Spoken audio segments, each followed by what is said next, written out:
Okay, let's call to order the meeting of the Batavia Public Library District Board of Trustees for May 20, 2014. Stand for the Pledge of Allegiance, please. I pledge allegiance to the flag of the United States of America and to the republic for which it stands, one nation, under God, indivisible, with liberty and justice for all.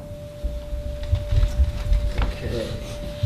Kara, can we get a roll call, please? Oh, man. Sorry to put you on the spot. I know. Oh, thank you. Yeah, just do it. Thank you. All right. Diane. Oh, Blodgett. Here. Dietrich. Here. McGuire Popick. Here. Sullivan. Here. Schuster here. And Von Wooten. Here. Okay. With Jakubowski absent today. Okay. Item 4 is comments from the audience. Seeing no audience members present, we'll move on to item 5, today's consent agenda, which consists of minutes from April 15 regular meeting and closed session. Hopefully everyone had a chance to review those. Expenditures from April 2014, and then 3 action items: an ordinance on service to non-residents, the biannual review of closed sessions, and group medical insurance. So would any trustee like to remove any of those items for a separate vote? Okay. I make a motion we approve the consent agenda. I second it. Okay, second by Blodgett. Let's do a roll call on that, please. Is it Blodgett? Aye. Dietrich. Aye. McGuire Popick. Aye. Sullivan. Aye. Von Wooten. Aye. Schuster. Aye. Okay. And let it be noted that we did get a very nice deal on that group medical insurance, so pretty much status quo price to the library and cost to the employees as well. So that was great news. So nice work to all involved on that. Okay, item 7 is financial reports. Hopefully we've got even more good news. The agenda approved. Oh, sorry. Item 6 is approving today's agenda. I move to approve the agenda. I second it. Moved by Schuster and second by McGuire Popick. All in favor? Aye. Opposed? Okay. Our agenda is approved. Thank you for correcting me there. All right, now item 7, financial reports. Okay, the reports are in your packet. We've got 2 months really of this fiscal year left. I'm already working on the working budget for the fiscal year 2014, 2015, and I've also submitted our budget and appropriation for the 2015-16 year to George. So right now I'm working in 3 different years financially, and if there's any questions, I will answer them. Is there anything that sticks out as looking that will be over on budget? We will be significantly over in the consulting outside professional services line. Other than that, nothing is. Some areas we will be under budget. We purposely did not buy any furniture this year, wanting to take some of that excess so we could push some money to special reserve. But other than that one line, everything else is looks pretty in line.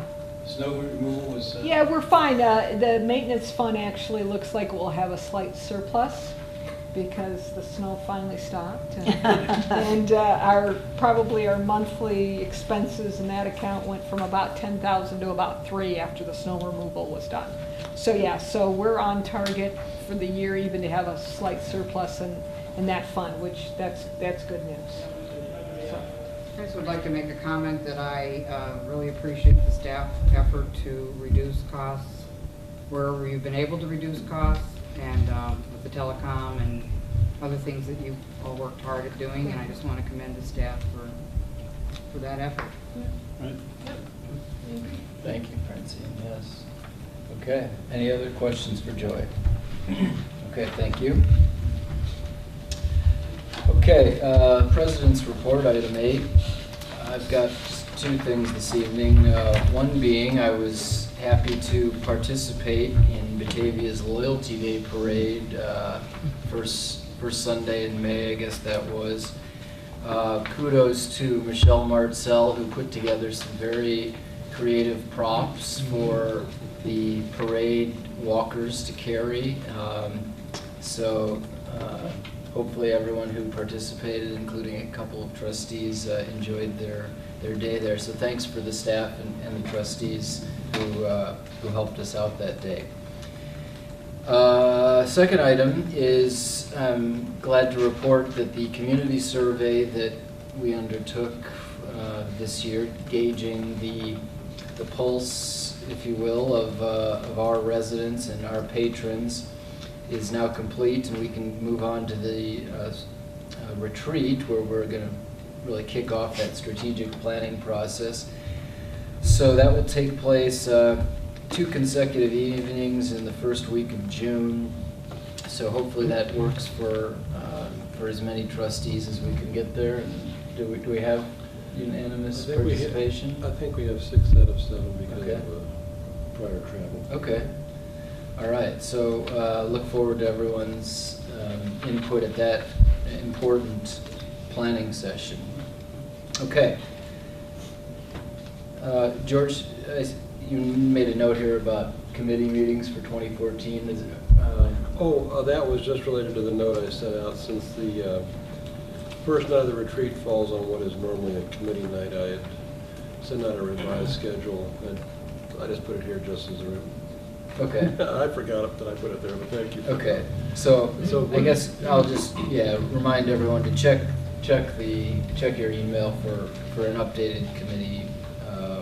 I think in a nutshell, the only committee meeting we have scheduled because of the retreat that week is finance on Thursday night, because we need to review the budget. Okay. But the other committees don't have anything real pressing, so we thought we'd after 2 nights already, we could give some relief to the trustees. Right. Okay. Graciously accepted by the trustees, I'm sure. Okay. So now item 9, good news or comments from the board. Anyone have anything they'd like to share this evening? I asked George the other day if it would save us some money if we emailed out the board packets and had paper copies here. I don't know when the last time people thought about this was, but for me, I wouldn't mind just getting email copies of the main components, and then just having everything here when we get here, like all the attachments, like the green Right. guide and all the extra things like that. I don't know how much we spend on mailing. This was almost $4, so I don't know if that would be a significant savings in staff time or money. But for me, getting it electronically and being able to review at least, the minutes and the outline and some of the reports would be fine, and then getting paper. But I would want to have paper copies when we got here. So I don't know if that's a topic for another day or. We could very easily scan the packet once we completed it and email it to those that want to get it that way. Or we could, given the size of it, we actually could use a cloud service called Dropbox, because it would actually be rather large to email, Right. I think. But if it was just like the Word documents that were prepared and all those were just PDF or scanned or whatever, then that might. If we use Dropbox, we could actually, Sure. everybody can just drag it into on their own computer without And look at worrying it. about email.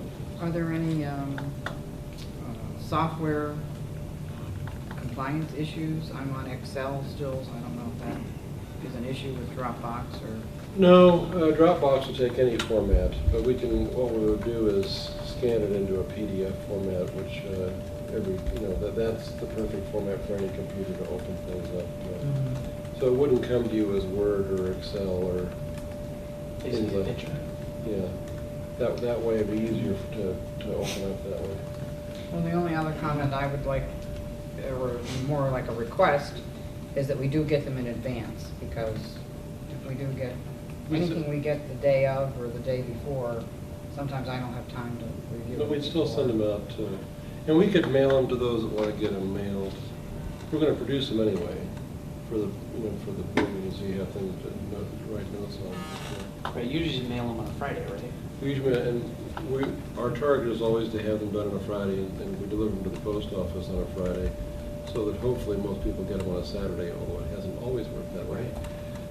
So we could certainly, email them that day as well, if for those that want them that way. So we can do it whatever way the board wants to get it, actually. I've also heard about a service, I think it's called Board Docs. I don't know if you're familiar with that, but I imagine that it's some sort of like electronic way to essentially eliminate this postage and printing perhaps, although we may not want to avoid the printing, but that's one more thing to potentially look into. Like I said, we'll do it whatever way Yeah. works the best for the trustee. I'm not all digital yet, but I'm digital enough that I can review them easily. And if that would save us, I mean, everybody else is trying to save money. If that would save us, $20 a meeting or $30 a meeting in mailing, then maybe that's worth it. Is it extra work for staff to scan everything? Or would you even have to do that? Couldn't you hypothetically just? Well, we could convert everything to PDF and then combine them. I'm not sure which is faster. It may be faster just to drop the whole packet in. Because we have a sheet fed type scanner that we can use, and if we use the scanner, then whatever the colored paper is, we can, even if we only produce one set, we could produce it on the colored paper so you'd see it the way you're used to seeing it. But we could also, we could figure out, and we haven't really talked about it a lot internally for committee. We started to do this just in May for committee packets, so that some of the managers who weren't getting committee packets thought they might like to see them, and rather than produce extra copies, we started to do a scan set and put it on our shared drive. But we also we stick a set in the notebook in the office for people who want to come and see it in print. So different people read in different ways. They say that Tim Sullivan, the editor of Neighbors, was the speaker at Rotary today, and he was comparing and contrasting print and online. And he said that people read 20 to 30%, according to national studies that have been done, people read 20 to 30% slower when they read online than when they read off a piece of paper. I don't, there's he was citing a Forbes magazine article, which I went and looked up. It was actually quite fascinating, some of the statistics. But different people, read and want to get data different ways, so we can adapt. Well, you made a suggestion about even providing the background to be the same color so we could recognize it. Is that something that you guys could do some testing on internally to see how it looks when the document Well, actually, we do. comes up? It really doesn't matter because we're going to have it in print when we get here anyway. This is just an advance, just like we get it ahead of time to read through it. And Yes, the I color guess of the we paper wouldn't doesn't even need really. it in copy. Yeah. Wouldn't need it in color online.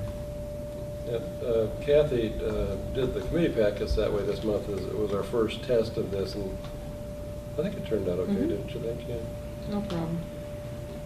So, Well, maybe each trustee could just tell you how they want to receive it, and if that turns into more logistics than you want to deal with, then maybe we can revisit it, but. well, the important thing is you all get it in advance, Right. Some individuals I know like to go through and make notes in advance, and others don't, so. What you about can- the confidential stuff? Is that still okay to send that way? Well, you'd be the only ones getting it unless you shared it with somebody. I mean, we could not send the confidential stuff if you'd rather not have us do that as a board. We mail it anyway. Yeah. Just easy to get lost in the mail. I suppose. Bill, what's your pleasure? I wouldn't mind getting it sent by digitally. That's fine with me. Okay. So, Yeah. I'd be willing to try it. It's fine with me. are you okay? No? Well, I think I would tend to look at it more in paper form than on the computer. Mhm. My But- answer's no. That one? Francine? Pardon me? Do you want your name? I said I'm okay with trying it digitally and see how. We it can goes. ask Marie what she would like. You know, All right. if the concern is cost, and that is about $28 this month, I think, cost us because of the weight. We could always not mail them and have you pick them up, although I hate to burden you with having to come into the library to pick them up. It's just as easy to get them to. Sure. Well, I don't know if you've had any problems with the post office. We had a couple of times when the packets were so big they got chewed up by the machines, and I don't know if I was told that the post office doesn't sort mail it there anymore. They just take it all in and then ship it over to Naperville or somewhere, and then it comes back. So I'm worried if you send it over on Friday, it may not make Saturday's mail. Well, they've been sending it, well, I think sometimes it gets sent out to the sorting, to the regional center, and sometimes it doesn't. Probably, their claim is it goes out that night and is back by Saturday morning. But obviously, I'm sure some of you get it on Monday. Yeah. And there have been times, I think, when some of you have gotten your packet on Tuesday. And then, I think a year ago, October, when we had the audit in there, several of you got, well, a couple trustees didn't get anything. A couple got an envelope like with 1 or 2 sheets of paper. Yeah. Since then, Kathy tapes the living whatever out of the envelope, which has helped a lot. Got those new envelopes, what is it, Tyvek? Oh, yeah, that's right, we have to Oh, do yeah. a Tyvek envelope. But yeah, well, and for June, we can give it a test and mail it to you. And then like you sent me the BTC reports, which are fairly thick. Yeah. Those were on Dropbox too, and that's, Yeah. for things like that. That It's were- always nice to have a couple of hard copies, because I find electronic is easy, just kind of scan through it, but if you really want to read it, paper. Yeah, it's hard to read something like this online, I think. Oh, if you- yeah, I agree, but to kind of get the gist of what it's To all get an about, idea. to get a heads up for the meeting, and, yeah. So, Well, let's give it a try, we can change back, Sure. if this isn't Right. working, so. Well, then, email me or Dropbox, whatever it's called, Hmm, and I'll give it a try. Okay. I don't want to be, I don't want to be caught in the library. Okay. Yeah. We'll do that, $3. we'll set up a Dropbox folder just for the board, and we'll invite everybody to join that folder. And, Okay. Okay. Now, if I didn't have a separate email address that I use for meeting correspondence and that type of thing, my husband's already complaining that I spend too much time on the computer. Too So, bad. it's like, hey, what can I say? He thinks I'm having fun the whole time, and I'm not, trust me, so. This is work. Not that these aren't really, We don't want to entertaining. Well, some of the stuff that we get sent, you don't have to scan it to us, the chamber report and that kind of stuff. Oh, no, we wouldn't do that. The That's outside. attachments and all that kind of stuff, yeah. Yeah, the whole point for me is to try to take up Andrew's suggestion of trying to save a little bit of money here and there, Yeah. Okay. All right. Anything else on that? Thank you, Andrew, for the suggestion. Okay, any other comments from the board? Okay, thank you. Item 10 is correspondence and communications. Don't have anything. Nothing for today, okay. Item 11 are directors and librarians reports. George, Okay. anything to highlight? Well, we included as an attachment to your report this time, or to my report this time, the King County Recycles Green Guide. We've got a bunch of these to distribute and thought you might enjoy. It's actually a nice guide. I took one off the rack in the lobby and brought it home, actually, so I thought you might like to have a copy of that. Were these, do you know if these were mailed out? No, they're distributing them to places like the library and other places like that. The library is actually included in here, so you'll see us listed in some spots. You mean for your efforts? Recycling center? Except cell phones, eyeglasses, hearing aids, and cartridges and toners. Yes, we do. I didn't know you had to recycle crayons. You've been melting them down and using For candles? I thought kids just ate those. I thought they just got ground into the linoleum floors at school. Yeah, they, Yeah, so anyway, I thought you would enjoy that. And Doug already acknowledged the parade effort, and I mentioned an open house at Louise White School, and Joanne is actually going to speak in more detail about that. The one thing I really wanted to give you an advance notice on is that one of the requirements for the per capita grant this year related to technology is for a new initiative called EDGE, the EDGE initiative, or the Library EDGE, which we're just learning about. The Illinois State Library became an active participant in this national initiative, and essentially joined on behalf of all 626 odd public libraries in the state. And for the next couple of years, they're going to make good on their investment by having several per capita grant requirements for us to follow. And some of this really relates to strategic planning. So in a way, it would have been nice if they had started this last year to lead us into this. But one of the requirements is that at least one member of the library staff and at least one board member must attend a webinar or in-person session about the initiative. And the one thing that the state library has made available is about a 15-minute overview called Getting Started with EDGE. And I actually sat down and went through this, and it's not bad, and I thought it might be worthwhile just for the board at a board meeting, and maybe in July. July is a shorter agenda.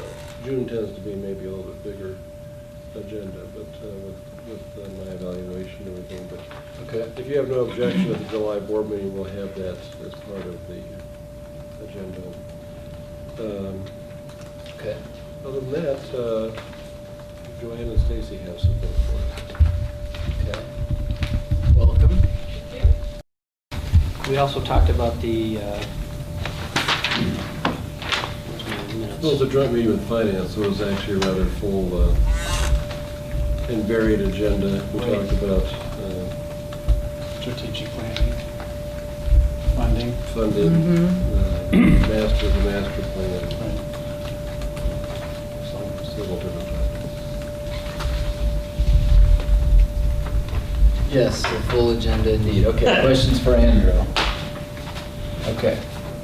I guess we got everything out that night that we needed to. Tom, Finance Committee? As I George guess that said, was we were what part we of the said. facilities meeting, and we also approved the healthcare program for 2014-15. And as Doug said, that Joy did a good job in getting us some good rates, and which was a surprise considering the healthcare industry right now. So that was it. And we also had Steve Larson attend a meeting, and he gave us some information about ways to fund various projects. Okay. Questions for Tom? All right, thank you. Okay, so Outreach Committee in Maureen's absence, do any other committee member want to jump in? Well, There were two meetings, but. Item 15 is really what was covered at that. Oh, yes, okay. Yeah, so that's on the agenda coming. Okay. And I guess while we're at it, I just saw an outreach themed item in today's Daily Herald that was, I think it was in Elgin. The library was giving library cards to newborns. You know, like the photo was a person showing up at the hospital to the mom to present the library card. I thought that was kind of an interesting idea and sort of ties in with that Born to Read program that I know I saw that as well. that we're involved in, especially Maureen. So Isn't there a problem with that in HIPAA? probably. We're not supposed to be able to give out information at the hospitals anymore. Right. I guess, yeah, I don't know how you match up the name with the the newborn. It'd be interesting to find out, yeah, how are they finding out that there is a newborn? That's a good question. Right. That's the problem that we have with the Born to Read program. Okay. Okay. Well, When my son was born in Ames, Iowa, on the way home from the hospital, we stopped off at the library and got him a card. So. Oh, you did so Seriously, cool. yeah, though we wouldn't waste any time, you know. Yeah, very cool. okay. You can start borrowing Awesome. immediately. It was on the back of a shovel. All right, so I guess maybe to get around the HIPAA issue, we'll just encourage the parents of newborns who don't have anything else to be thinking about during that time to just stop by the library and do the right thing. On the way home. That's right, that's right. Okay, so we solved that issue There you go. today. All right, so moving on to 12D was the Services Committee. I think we basically discussed two items, one being the policy on service to non-residents, which we already approved in the consent agenda. And we also discussed the format for the library director's performance evaluation. So we'll be, I guess on that note, the trustees will be receiving, similar to last year, an email with that you'll log into a SurveyMonkey instrument to do George's evaluation online. So we're going to try to get the results of that by the June meeting, and then have a closed session a month from now to discuss that and with the results being compiled. So be looking for that, and hopefully you can all take the time to complete that. Okay, any questions on that issue? All right. 12F is the Friends group. Francine, anything to report there? Not much. I'm kind of brain dead about it myself, but we, kind of seems like it was so long ago. They were, I know they changed their meeting schedule around, and Yeah, they decided not to meet in May, but they meet in June instead. but they're going to meet in June. They usually don't meet in June and July, but they flipped May and June. Mhm. And they talked a lot about marketing Right. that month. And they didn't sell as much at the last book sale as they were expecting, but it's still worth the effort, they feel, and so they're going to continue going forward with that. Are they donating any books to Mozart, or I don't recall that coming up. came up? There was some conversation about that. I don't know. Allison was talking to the foundation about that. I think they have a little stash that they might be supplying. Yeah, that's still under discussion, I know. Yeah. I know that Joanne and, our Joanne and the Friends Joanne are Kind of talking talking about about this. it, yeah. Yeah, I don't recall any There's not decision result- made about it. I don't think there's any, there were talks of a special teachers only sale and various other options, Yeah, thank you. and talks of donations to Mozart and other organizations. And I think they did receive something. I was talking to the Mozart librarian, and she was showing me some things that they had already supplied for us. And this is really meant for the, when referring to Mozart, it's referring to the program that Joanne was talking about, Right. that you and she are involved Right, with. right. So yeah, there's, nothing's completely resolved yet to my knowledge, so. But they're working on several projects. They're always very generous, though, so that's nice. Okay. Anything else on the Friends group? Okay. Item 12G is a report on Link. George, anything to report there? The last meeting was largely focused on the consortium manager's evaluation, so that now that the new governing board structure is in place, we got to do that this year. So. Was it smooth? I thought it went pretty smooth. We had gotten the forms in advance and filled them out and brought them in. And we didn't turn them back in advance. We actually discussed them at the meeting. So next year there's some talk about sending them back to the president of the board in advance and letting that person sort of summarize. But it went pretty smoothly, I thought. I just know that part of the reason that they wanted the directors of the library to be on the board was kind of for that reason, somewhat of that reason that you were more knowledgeable about what was happening with the consortium management than the people who were just selected from varying boards. So I was just curious how that went. Yeah, I thought it went pretty well. Oh, good. Good. Okay, yeah, I remember from my link participation that was an issue for us as well. Okay, item 13 is future agenda items, and you have a report in your packet to pique your interest for the coming months. Will the community survey be ready for the board retreat? Is that when that's It going to be will, presented? yes, you'll be getting copies, a report from NIU. Okay. Dang it. Just listen to the hail out there. Oh, that, oh, yeah. I'm like, I thought you meant dang it about the community survey. oh, sorry. That was supposed to be under my breath. We don't even know the results yet. You're I'm already frustrated. Right. Okay. All right. Okay, item 14 then is the ongoing saga of our exterior masonry projects, I guess. So is I'll turn this over to Andrew, who led our committee discussion about this. So we put together, BTC put together a bid package for the site work components, which included a lot of the exterior masonry for the walls, the columns, the paving sections that are topsy-turvy, that are no longer level, all the railings, the ironwork, the downstairs for the book return for the vehicle access, and then the stairs that we've agreed to upgrade with the city. Their estimate was $615. I had a low bid, came in at $897, so just shy of $900,000. So a lot higher than we had all expected. They were working on getting some feedback, but our recommendation was to reject all the bids, refine the scope of work after getting some feedback from the contractors as to why it was costing a lot more than we had expected.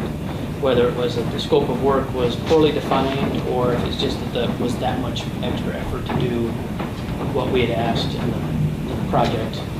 And then also to look at including some of the other building components that are most critical or maybe can be done quicker, including like the doors. I think we felt that in discussions that was something we could add to the scope of work.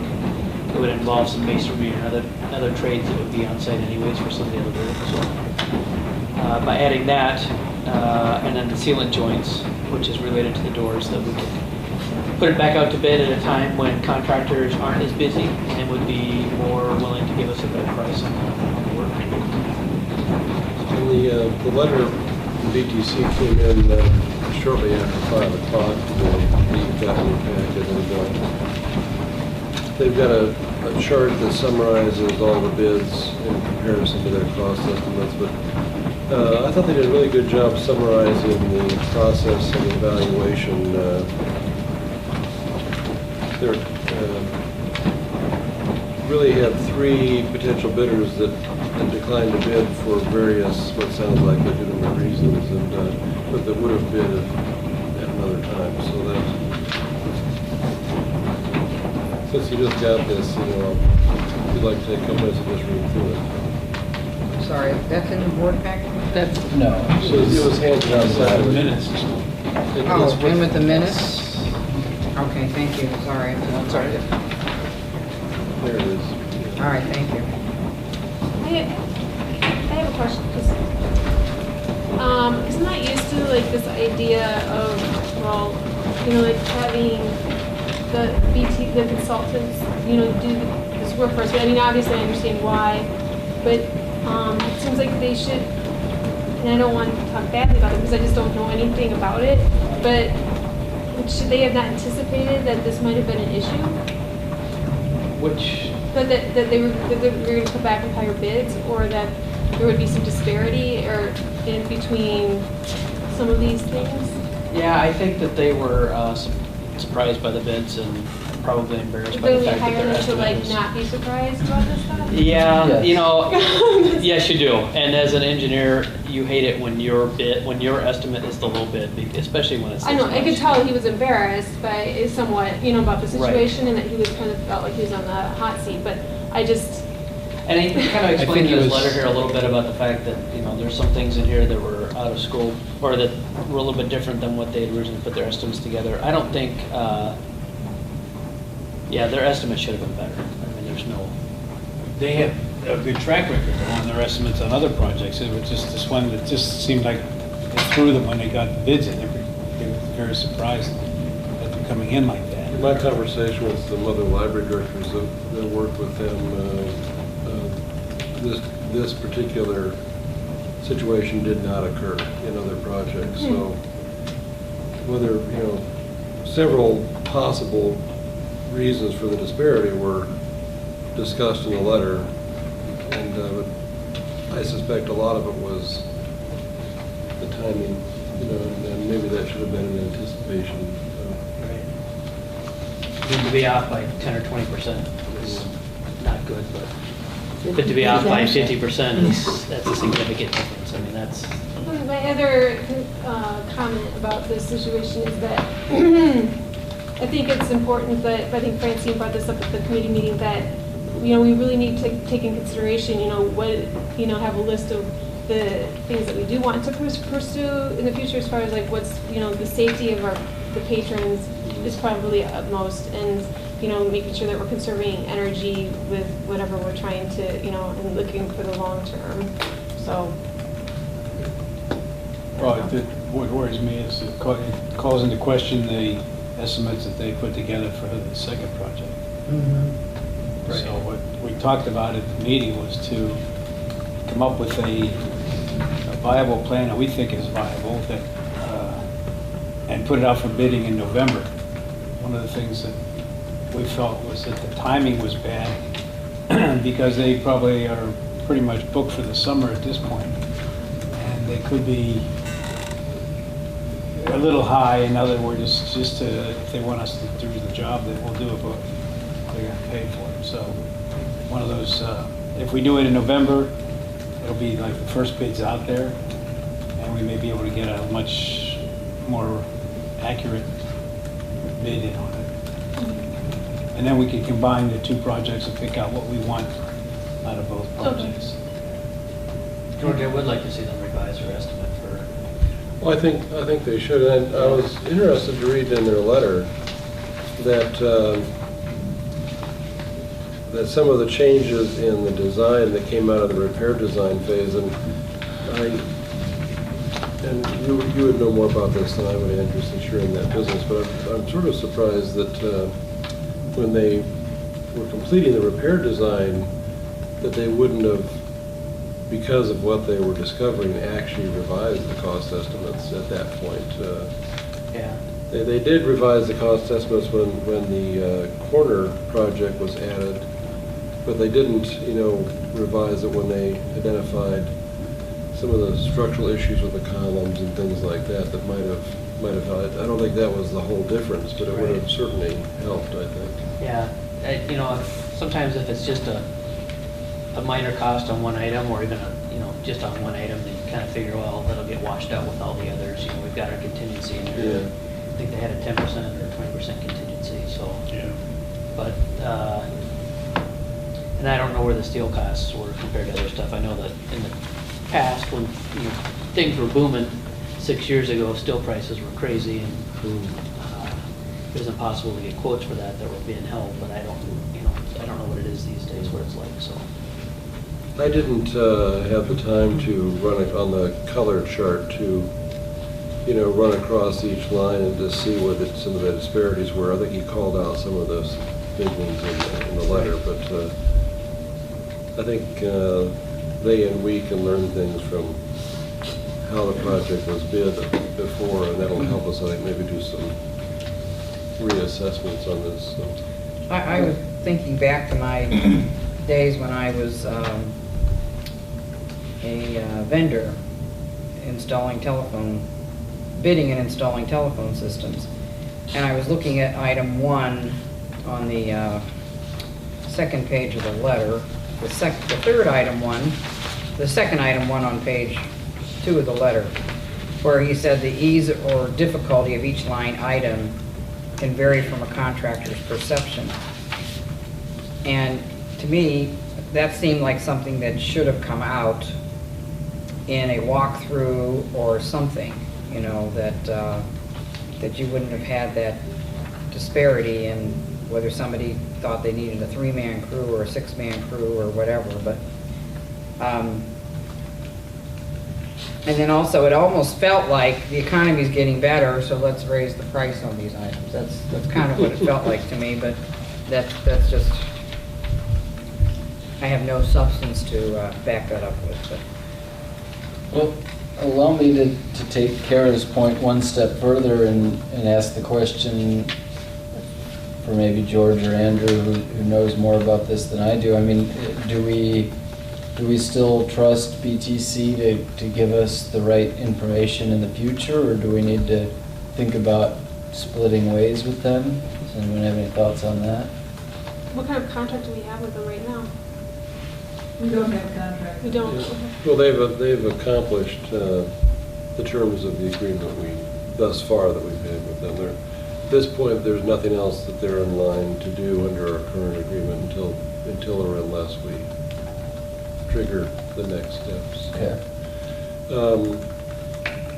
Well, if we parted ways at this point and started over with somebody else, we'd actually have to repeat. No other company, correct me if I'm wrong, will take the work that's been done and without dissecting it and. Well, I would think that we'd have to look at our contract with them, but I would expect the library owns the plans and specifications that they prepared. I believe we do, yeah. We could bid the project without them at this point, and then hire somebody to do construction management based on those plans and specs. You know, that's always possible. That's probably not the best way to do it, especially if questions come up as to what the intent of the plans and specs were for a specific item. But, you know, we can figure that out as we go along, if that's something we wanted to do. I mean, I guess I see no need for a revised estimate by them, since at this point we have 3 bids. That's what our estimate is now, right? I mean, Right, I was thinking for the rest of the components Oh, for the building itself. If there are items that were in the site work, such as replacing masonry units, you know, if the cost for the masonry was 3 times what they expected it to be, then knowing how much masonry needs to be done when they replace a window, and maybe from that they can revise those estimates. But They did do an analysis, which is not in here, but he did it on May 13th at the joint committee meeting, where Chris from BTC created a chart of the lowest bid from each of the bidders. And when that was added up, it was about 20% over the estimate. So it was less than the low estimate. It was less than the low bid. right. I personally, based on the work they've done thus far for us, and based on my discussions with other organizations that work with them, I personally have not lost trust with them. I think they've personally provided reasonable explanations. I'd ask the engineer whether you consider them reasonable explanations or not. But yeah, so far, I mean, it's disappointing to have their estimate come in so low compared to, or have the bids come in so much higher than the estimate. But It's interesting looking at the bids, how they vary so much. Yeah, and you'll often see that on contractors, you know, some of it depends on how much of the work they self-perform, so where they have markups from other contractors. So if they're gonna do all their own metal work, then you won't see as much markup on the metal work than you would on, say, the masonry, if somebody else were doing that in-house versus out-of-house. And then some of it's too is just on the contractors where they put their money. I mean, we've got general conditions, which I think helps a lot, but some contractors will spread those out over different components of the project. So they might think, all right, I'm gonna do this component first, so I'm gonna put most of my money in that component because I know I'm gonna get paid first, and that's how I get my most money. So if they think they're gonna do all the light fixtures first, you know, they might charge you $10,000 a light fixture when it only costs $1,000 because they know they can get some money up front. and they can put that in the bank and use that to help pay the other contractors moving forward. So I don't know that any have done that here, but that's not an uncommon thing to do. It helps that we have a general conditions and a mobilization fee in here that allows them to do some of that, but I think we probably limit what that matching value. Even like, But yeah, as you go across- the column covers, Yeah, they go from 64,000 to 208,000. right. And part of that comes down to how much effort they think it's gonna be to do it, and how much, yeah, Well, some of it may also be that they're that's a huge difference, oh It's a yeah. huge difference. But then they're in other ones, they're subcontracting that lower. work to someone else, and so they're Right. making a markup on top Right, of what. so they're that- gonna put their 10 to 15% on that. But, you know, $100,000 difference, or twice the cost there, that's a huge difference there. Yeah. So, you know, we're always. They indicated they had discussions about manpower and duration and things like that with different contractors. The bottom line is each contractor gets to tell us what their price is, regardless of the Right. discussions that took place. Right, it's a lump sum bid, so we take the lowest cost. So I mean, if you look at the two low bids, those are within 1% of each other. So those, you know, those are good numbers. You could probably average their costs across and get a better bid number. But you're looking at $900,000 instead of $600,000. And that doesn't include the 900,000 is a net amount, right, or a gross amount. It's Doesn't exclusive include all of the other. fees. Yes, exclusive of fees. Yeah, because I think ours came in at 560 or something, or a lot less than that. Oh. Yeah, I think if you look on the chart. Oh, yeah, there's 562, yeah, you're right. Yeah. I was thinking we were 615, but That's with the that's what, contingencies. yeah, right. That's with all the fees, yeah, it is. Well, the contingencies are actually included in the bids. They were specified up front, so the contractors were required to include. Oh, no, he was thinking like that, usually in engineers, when you put the bid together, you put your number together and then you put Right. a contingency on it saying, all right, this is what I think it is, but it could be plus or Oh, minus yes, 10% or 20%. Yes, I so see that- what you're saying, yeah. Yeah, so that might not have reflect that. Okay. Any other questions for Andrew or George? Well, I guess I think that we either need to get much more specificity in this process, so that we can compare apples to apples. Instead of, it looks like we're comparing apples to oranges at this point. It's difficult Well, with the variation in the numbers. Did you say, Andrew, if we cherry pick and pick out the lowest bid on each project from these three, we would come up with about 20% more than what? That's what Chris told us that I think it was morning. 25% more. 25% So, more. but again, that comes down to, you know, if you run down the first two estimates, who, you know, are both with about $900,000, if you look at each individual line item, you'll find some are higher and some are Right. lower.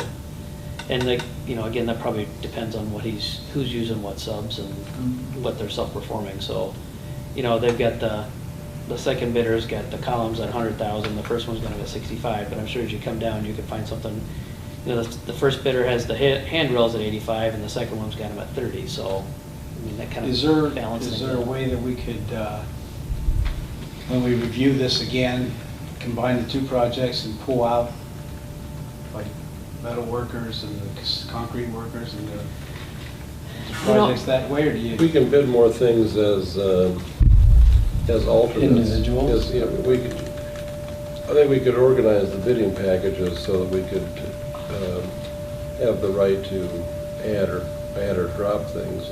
The way it was bid this time, we actually don't. Be hard to do that. I see what you're saying, like, can we pull it out and do a masonry contract with somebody so we Right. don't have to pay the 15% markup?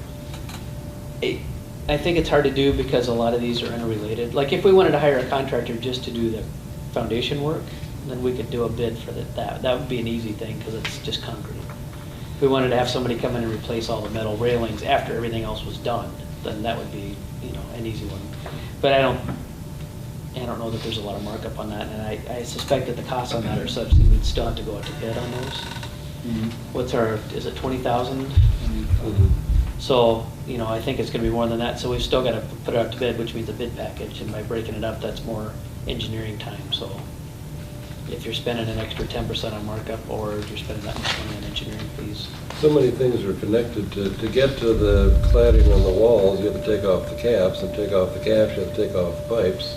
Right, and a lot of that's So, yeah, masonry it's- work, and you yeah. could, I don't think the steel, it's probably a unit cost is what's costing us money, not an installation cost, because it's, you know, putting some anchors in and screwing some bolts in, so.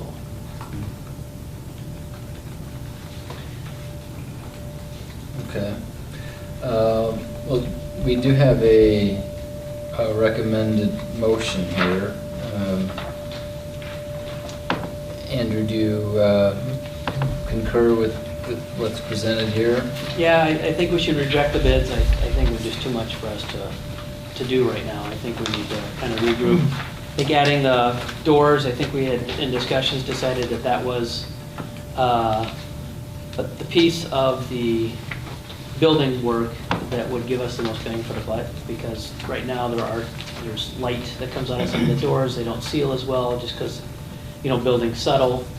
So doing that seemed like it would be a good return on our money, because it would help with energy efficiency by sealing off some of those areas. And then the sealant joints is kind of related to the doors. So by adding that work, maybe with a little more evaluation, if there's some things off the site work we want to pull out to save money, we could do that.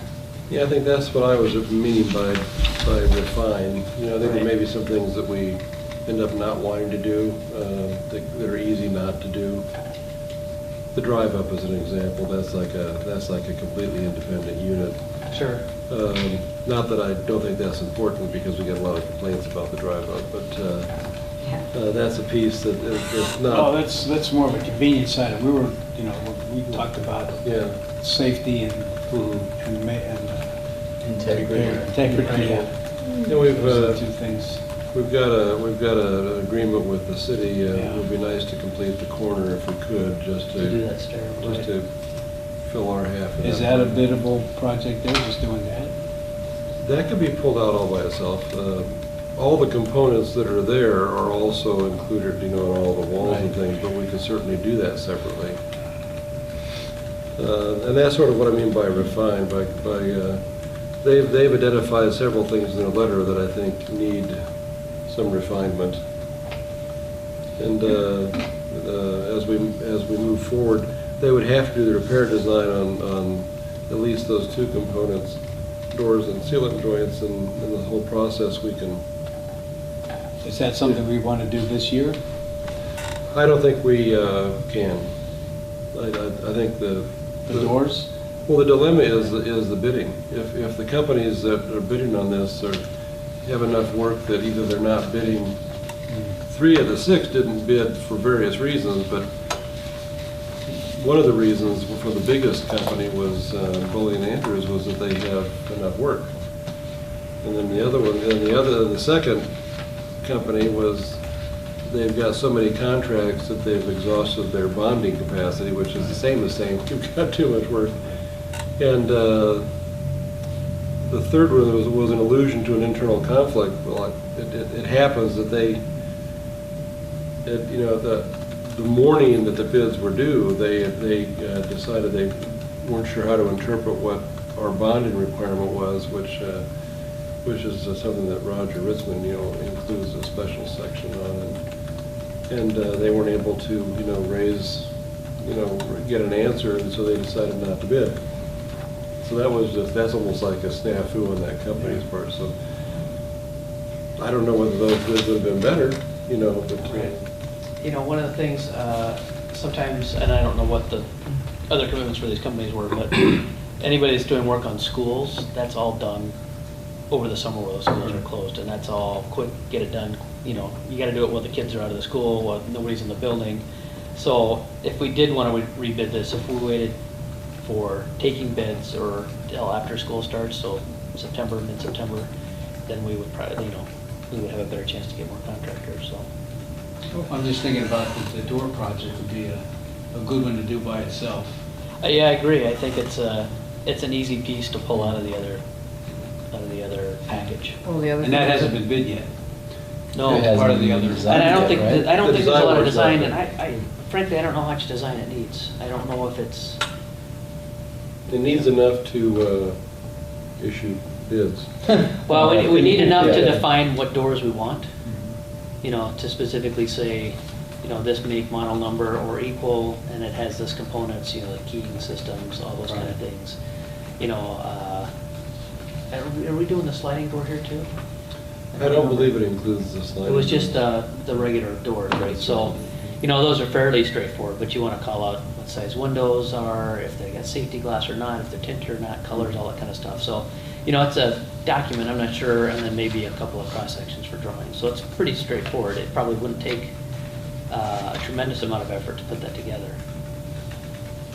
Well, then also, because the project would be much smaller, the bonding issues would be much, Oh, the sure. bond would be a much smaller requirement from the company. So this one company that said that they had exceeded their bonding, Yeah. maybe this would be small enough that it could be added to their existing bonding, and perhaps they could. And it could be thrown in after a project was completed. Right. In the fall, because we'd be looking at late fall for construction anyway. Right. Is there an advantage for us to spend some money this year versus waiting until next year and lumping it together with other work? Is there an advantage to that? I think we can afford it better this year. Well, this year ends June 30th. We're talking about next Yeah. year anyway. So. There you Well, go. our money doesn't expire and there's no No. issue No. there, so. No, in that sense there isn't, because it's coming out of our special reserve fund. There's a turnaround time for them to complete the repair design and the bid documents. You know, so probably the soonest we could release the bids is July. You know, Yeah. the board may act on them in September. You know, and the question is it, Too late at that well, point. is it worth doing? I think we don't know what the contractor's workload is. Well, I'm just looking at it as something that we'd be able to pull out that's more specific to a trade, Mhm. rather than having some general contractors throw it in and be double what somebody else would do on it. Yeah, you're right. I mean, the door, I don't remember their design proposal or their comments as to what building work needed to be done with changing out the doors, if it was changing out, you know, Yes, the the frames door and is everything. the transom light above it. Okay, It's pretty much the whole shot. There's I think, flashing and. okay, so it's a It's a foot, standalone it's a foot project. around each door that If needs to come out. there's a window attached to the door, There was- a that's side right. window or a top window, then that would actually be replaced at the same time. They basically said any Right trade there. that's connected to the door. Right, you so do. you're still gonna need a mason and a carpenter and a, Yeah. Really? well, if you're gonna have to do anything with the masonry, yeah, to replace the flashings, then they might need a mason too. Yeah, there may still be some economy of scale. I don't know that we need to, looking at the big picture, do all the site work components. All of those plus the doors might be more than our budget can afford. Joy and I have had some conversations to this effect. But the process of them doing the repair design and identifying if there are any issues that they need to address that weren't addressed in the cost estimate. The cost estimate may not be $135,000 for the doors. It might end up being higher by the time they do this. Right. And by refining the repair design for the site work, we can get some information back where the board could make some decisions on what do we want to do, what makes sense for us to do in one package. I don't know that we have all that data tonight. That's my idea, was to sort of lay out a plan so that we could actually get all that data, so that first the facilities committee and then feed into the board some, a pretty solid recommendation for what we need to do. We have a lot of data, we just don't have, I think, enough data on some of the revised costs, to make that kind of decision tonight. But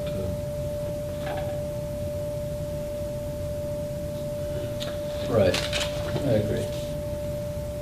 Okay, But should we move forward with trying to get that? well, yeah, that's my suggestion. proceed with the repair design is.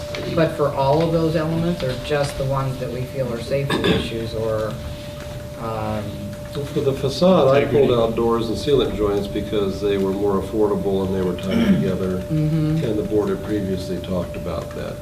The windows is, we could spend our whole budget and just do the windows, but that would still leave the corner stairs and the columns and the sidewalks, which, some things we just absolutely need to fix.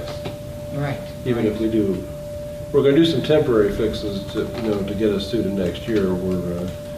There's some exposed wires and where the column deteriorated at the bottom of the steps. We're having the conduit replaced there so that, there's no hazard. Right. We're getting prices on three different options on what to do with the courtyard over here to get rid of the tripping hazards and things like that. So those are the two big things, I think. So we'll be needing to drop some money just to get us through to the next project. Number 4 really doesn't have to be part of the motion, because that could be almost, if the consensus of the board, this is sort of the direction we want to go, the facilities committee and I can make sure we get to that point and bring something intelligent back to the board. Would you think so, Andrew? To redefine the, Yeah, I listed several bullets under number 4 as a sort of an idea of where we might end up, but, right, refine the design repair based on the bids and their analysis of the bids, incorporate some components from the facade project into the bid, provide a revised estimate of probable cost for the exterior masonry project phase 1, which is the new combined package. Right, okay, and then develop a project schedule for that portion of the work. Yeah. So- And the first bullet I included, as well as any additional feedback from the library, because I think we want to direct, what our priorities are. And, we may have to split up some things where the long-term cost is higher than if we did it all at once, but we can fix, as has been said, the safety and integrity and kind of issues. Right. Yeah, as we've discussed in the committee meetings, our best price is going to be from doing everything at once, but we simply can't afford to do that. And, what's the name of the financial? Steve Larson? Yes. He also suggested as one of the cost, if we needed to go to referendum or the other, can't remember what the other process was. That if you needed to involve the public, if you had things that were safety issues or whatever, sometimes those would be good things to pull out and try to highlight in your referendum. You might get more community support for things like that, right? Sure. If we wanted to do the whole project, yeah. Yeah. But he said there were lots of alternatives before we went to that avenue, right? Well, I don't know if by postponing any of these projects, is the danger of increasing the safety or the integrity of the building itself going to fall into question, or? Well, BGC has indicated, and I think I put it's buried in this report someplace, that there were no Except for the sidewalks, right? That's Sidewalks on- were well, major. in terms of the facade work, he said, Josh said that emergency issues, bottom of page 7. Summers reported he did not consider any of the components of the facade project as emergency issues. Okay. There are issues, but none of them were, we don't have mold, we don't have, Right. safety issues with the facade piece. Our safety issues really are with the site work elements more so. And that's basically the concrete. Yeah, the concrete, and we do have some of the clad stone that has cracked and sloughed off. Fortunately, the pieces that have sloughed off are in the well where this fenced off, not accessible to the public. Thus far, we've not had any of those clad wall pieces break off, like over the stairs or next to the parking lot. Yeah. But that's the fact that it's happened, it has happened at all is to me a cause for concern, because you never know when a piece of the wall is going to like break off because of the freeze and thaw cycle. Can I ask just one more question? Okay, at the committee meeting the other day, and we had the architects came and they get presented. Does all of this work fall into their forecast as far as how we're supposed to be spending our money towards like, okay. They're looking at, They were looking more inside. Well, just, you know, when Normal they maintenance. had a little graph and it said, you know, this year you're supposed to Right. be, these things are gonna start falling apart. that was In basically. year the- 5, you need a new roof, and in Right. year 25, you need a new roof. Was that just generic or is that based on our actual? No, it's just based on, Expected life expectancy. Expected life Okay. expectancy. it was based on when ours was installed, and then the standard life, and they've done some inspections and things. And the masonry actually was identified in the original master plan that was adopted in '09, and that's how we got in this whole process in the first place, because the master planning process back in '08, '09 actually triggered a lot of, it identified for us what some of the issues were, and we've been working both internally and externally to try to solve some of these things ever since. We have enough work to keep us busy for many, many years. Okay, thanks. So do we need a motion or something? Okay. So I move that we accept the next steps or recommended actions presented on page 9? Or page 2. Page 2, okay. And 9. And 9, Yeah. and 9, they're both the same. They should be exactly the same. Okay, so I thought, okay, on page 2 and 9, as presented. Okay, moved by Schuster, I'll second it. second by Von Lunen. I guess all in favor? Aye. Okay. So our bids are rejected, and George, you have your You got my marching next orders. steps. Okay. The facilities committee has insured itself some projects for a while to come. Right. Let's keep that busy for a while. We'll notify the contractors about the bids. Okay. So item 15 is a slightly more positive item on our agenda today, is historic names for meeting rooms. Let's see, in Maureen's absence, does one of the outreach committee members want to take the lead on this item? Oh, sure, I will. Okay, well, I was just seeing if you wanted to say anything, Diane. Okay, well, basically, George came to us and he wanted to present, or he thought that it would be a good idea to name the rooms over here so that we would, like if people were reserving, that they would have a better idea of what they're getting. And it would just be nice to have a historical connection with that. So we kind of devised the names of this room and one room and the other room.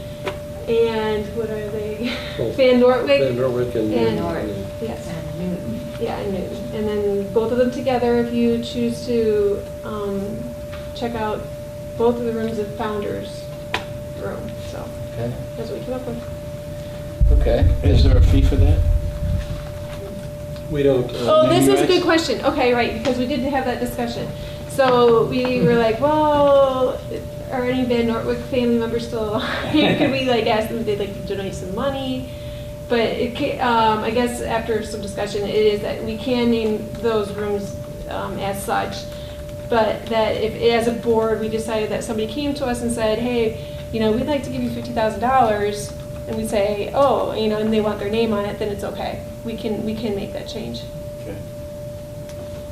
Sort of like Cougar Stadium, huh? Yeah. Yeah. Fifth Third Stadium.